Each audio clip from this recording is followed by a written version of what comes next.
émission le vendredi sans page sport. Nous sommes à Souffel-Weiersheim pour terminer cette émission en compagnie de Stéphane Eberlin. Vous êtes l'entraîneur de ce club de Souffel. Bonjour. Bonjour. Souffel-Weiersheim, alors si vous ne connaissez pas, c'est une petite commune au nord de Strasbourg. C'est surtout un des 25 meilleurs clubs français de basket. En dessous de la Pro A, où vous trouvez la SIG, il y a la Pro B, une autre division professionnelle, et la National 1 qui est donc la 3e division où tous vos joueurs sont professionnels en fait, Stéphane. Tout à fait, j'ai 9 joueurs pro cette saison. Qui est donc une équipe qui tourne bien, très bien. Vous avez découvert cette division il y a 2 ans seulement. Vous avez assuré votre maintien tranquillement, on va dire, l'an dernier. Vous êtes 4e aujourd'hui. Les playoffs pour monter éventuellement en Pro B concernent les 8-9 meilleures équipes. Ça veut dire que l'objectif de Souffel, c'est de jouer ces playoffs, c'est de se mêler à la lutte pour la montée en Pro B. Dès le début de saison, on avait fixé comme objectif d'être dans les 8 pour justement jouer les playoffs. Aujourd'hui, on est 4e et maintenant, l'objectif a un peu évolué. On veut être dans les 5 pour jouer notre quart de finale à domicile au niveau des playoffs parce que la place en playoff est presque acquise. Donc voilà, donc là, on va maintenant se battre pour être dans les 4-5 premiers et après, sur les playoffs, on verra bien ce qui se passera avec une montée en Pro B pour l'équipe qui gagnera ces playoffs. L'actu de ce club, c'est un match samedi soir. Vous recevez Brest. Qu'est-ce qui fait la patte, l'originalité de ce groupe? Vous avez des joueurs pros. Vous êtes vous l'entraîneur de cette équipe depuis 6 ans. Vous l'avez accompagné lors de la montée en N1. Quand on a un effectif pro comme ça avec des joueurs au parcours très différents, qui viennent de différents clubs, de différentes régions, comment on crée un amalgame, une ambiance?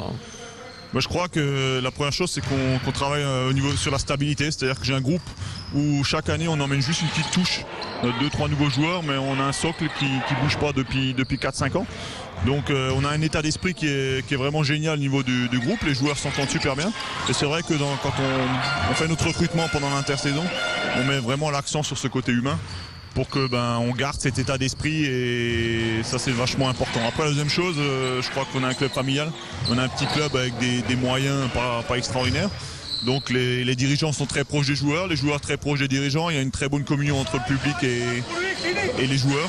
Et donc ce côté familial permet aux joueurs d'être dans un bon environnement, ils peuvent vraiment s'exprimer à 100%. C'est une salle effectivement qui est réputée pour son ambiance. Si vous venez pour le basket parce que ça vaut le coup sur le parquet, venez aussi pour l'ambiance à Souffel.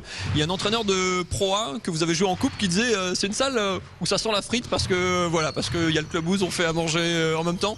Ça sent la frite pendant les matchs à Souffel? Bien sûr, parce que la buvette est juste à côté, donc c'est vrai que c'est un peu spécial. Mais c'est vrai qu'il y a une très bonne ambiance sur les gros matchs quand la salle est pleine. C'est un petit chaudron, les équipes craignent un peu de venir chez nous parce que le public est près du terrain. Et c'est vrai que nous, ça nous porte et ça nous permet cette année, par exemple, de faire une grosse saison à domicile où on n'a perdu qu'une fois sur 14 matchs. Souffel-Weiersheim, 7000 habitants seulement. Vous êtes vous êtes la plus petite commune de National 1. Vous êtes un des plus petits budgets de National 1. Souffel en Pro B, ça paraît un peu fou quelque part.